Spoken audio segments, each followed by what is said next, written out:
भोंदू बाबा खरात हे प्रकरण हे सामाजिक कार्यकर्ते अथवा पत्रकारांच्या प्रयत्नातून बाहेर काढले गेले का खरोखर जाणीवपूर्वक राज्यकर्त्याकडून हे प्रकरण बाहेर काढले?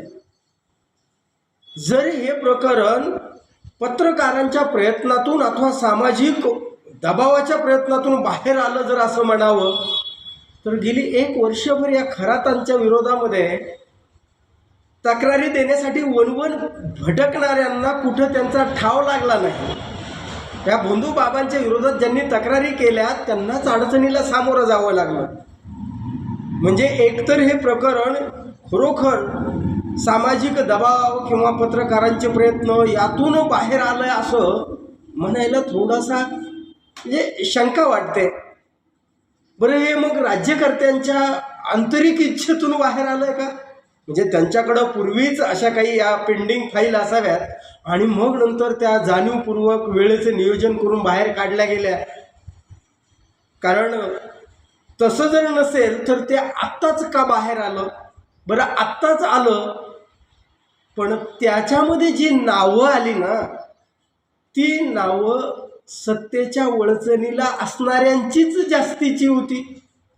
म्हणजे जर विरोधकांना जर सत्ताधाऱ्यांना हे बघा विरोधक जर प्रबळ असतील ना तर विरोधकांचा सत्तेकडनं कार्यक्रम लावला जातो, राजकीय कार्यक्रम बरं का.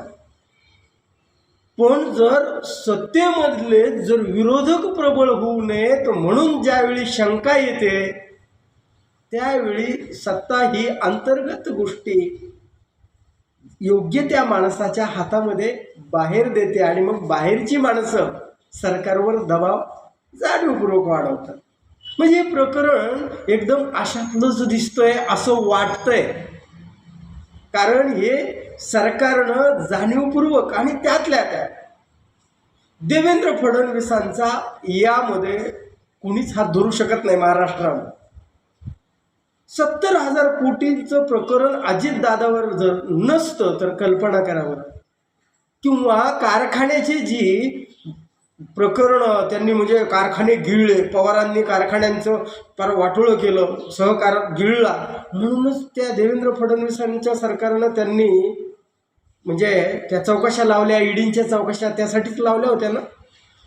जरा कल्पना करा की जर अजितदादांवर असे भ्रष्टाचारांचे आरोप नसते तर अजितदादा पवार हे राष्ट्रवादी पक्ष फोडून या देवेंद्र फडणवीसांच्या सोबत असते का?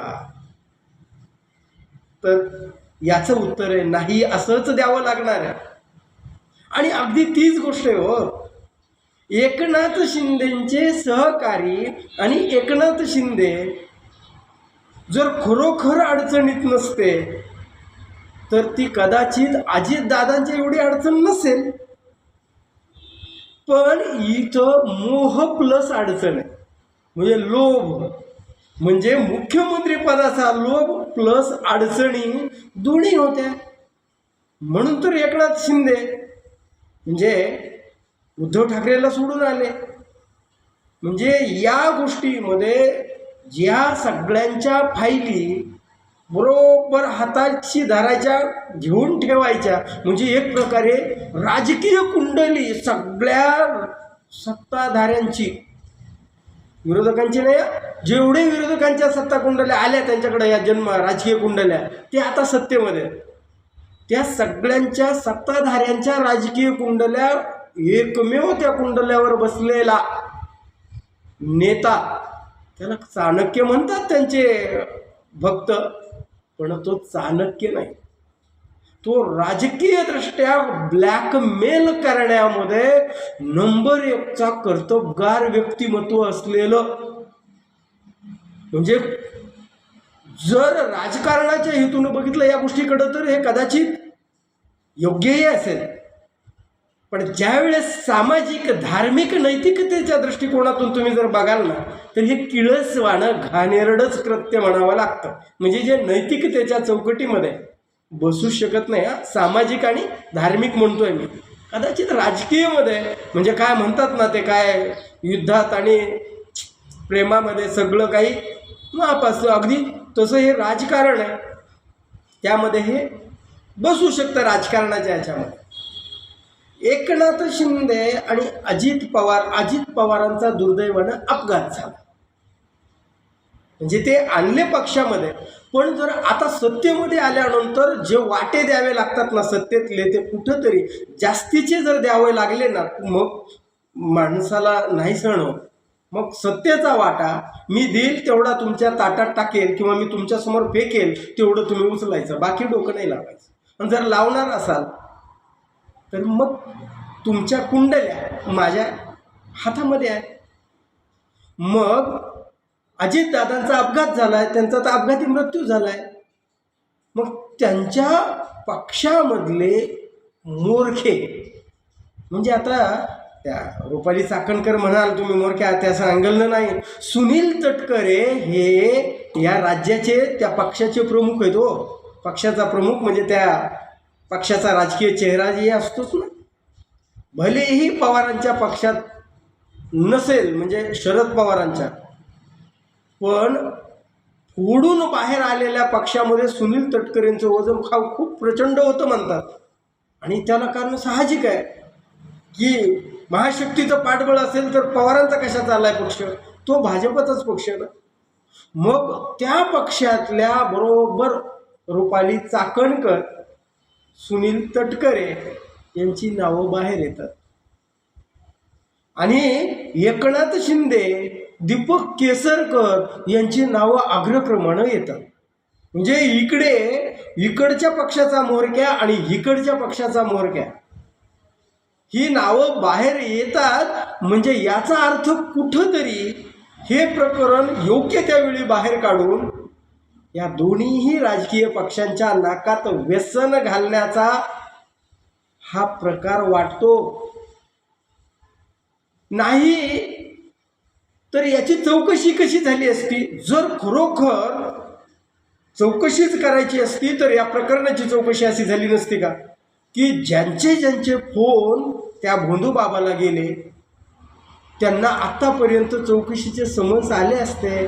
कारण अंधश्रद्धा निर्मूलन कायदा, जर त्या कायद्याच्या रूपानं महाराष्ट्र हे देशातलं पहिलं काय राज्य कशाचं अंधश्रद्धा निर्मूलनाचा कायदा करणार, पण तो कायदा इथे लागलाय का? बरं लागला असेल तर मग त्याच्यासाठी चौकशीसाठी या लोकांना बोलावलं जातंय का? आणि जर बोलावलं जात असेल तरी ते बाहेर पडतंय का? म्हणजे एकतर भोंदूबाबांच्या संपत्तीची चौकशी सोडून कोणतीच चौकशी दिसत नाहीये. होत असेल तर तशी ती दिसत नाहीये. मग जर एकनाथ शिंदेची चौकशी, शांत रहा, मागितलंच काही, आग्रह काही सत्तेमध्ये जास्तीचा केला तर मग भोंदूबाबा चौकशी होऊ शकते. फक्त भाजप हे मारत नाही हो, पण तलवार लटकती ठेवून देतं डोक्यावर. पार्थ पवारांच्या डोक्यावर मुंडवा ते महारत्नाच्या त्याची तलवार लटकतीये आज.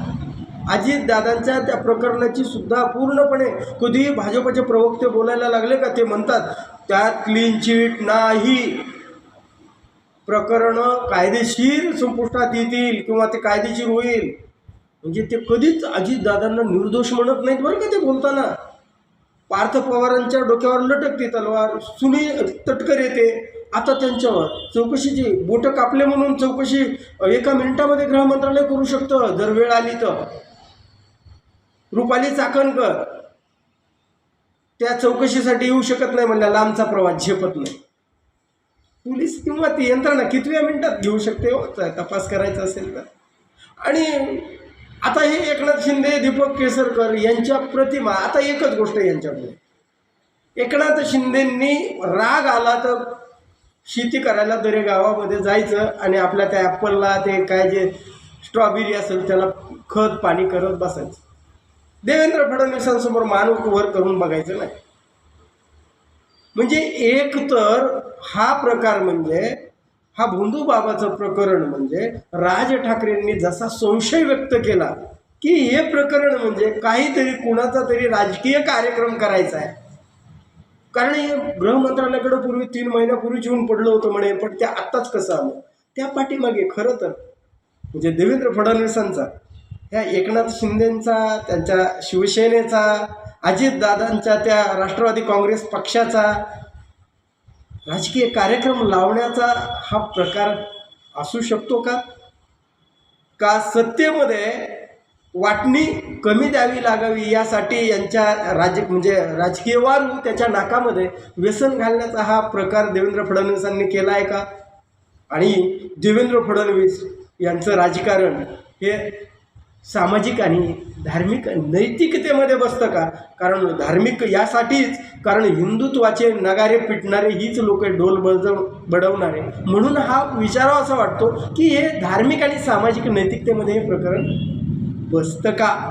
आणि जर नसेल बसत, जर ते खरंच न्याय असेल, होणार असेल किंवा कायद्यानं जर चौकशी होणार असेल, तर मग या एकनाथ शिंदेंची, दीपक केसरकरांची, रुपाली चाकणकरांची, त्या सुनील तटकरेंची क्रिमिनल अँगलनं गुन्हेगारी अंधश्रद्धा निर्मूलन त्या कायद्याच्या अंतर्गत किंवा म्हणजे कॉन्स्पिरसी कट या अंतर्गत यांची चौकशी होऊ शकते का? याविषयी तुमचं काय मत आहे? कमेंट करून जरूर सांगा. आणि हा व्हिडिओ जर आवडला तर लाईक आणि शेअर करायला विसरू नका. धन्यवाद. जय महाराष्ट्र.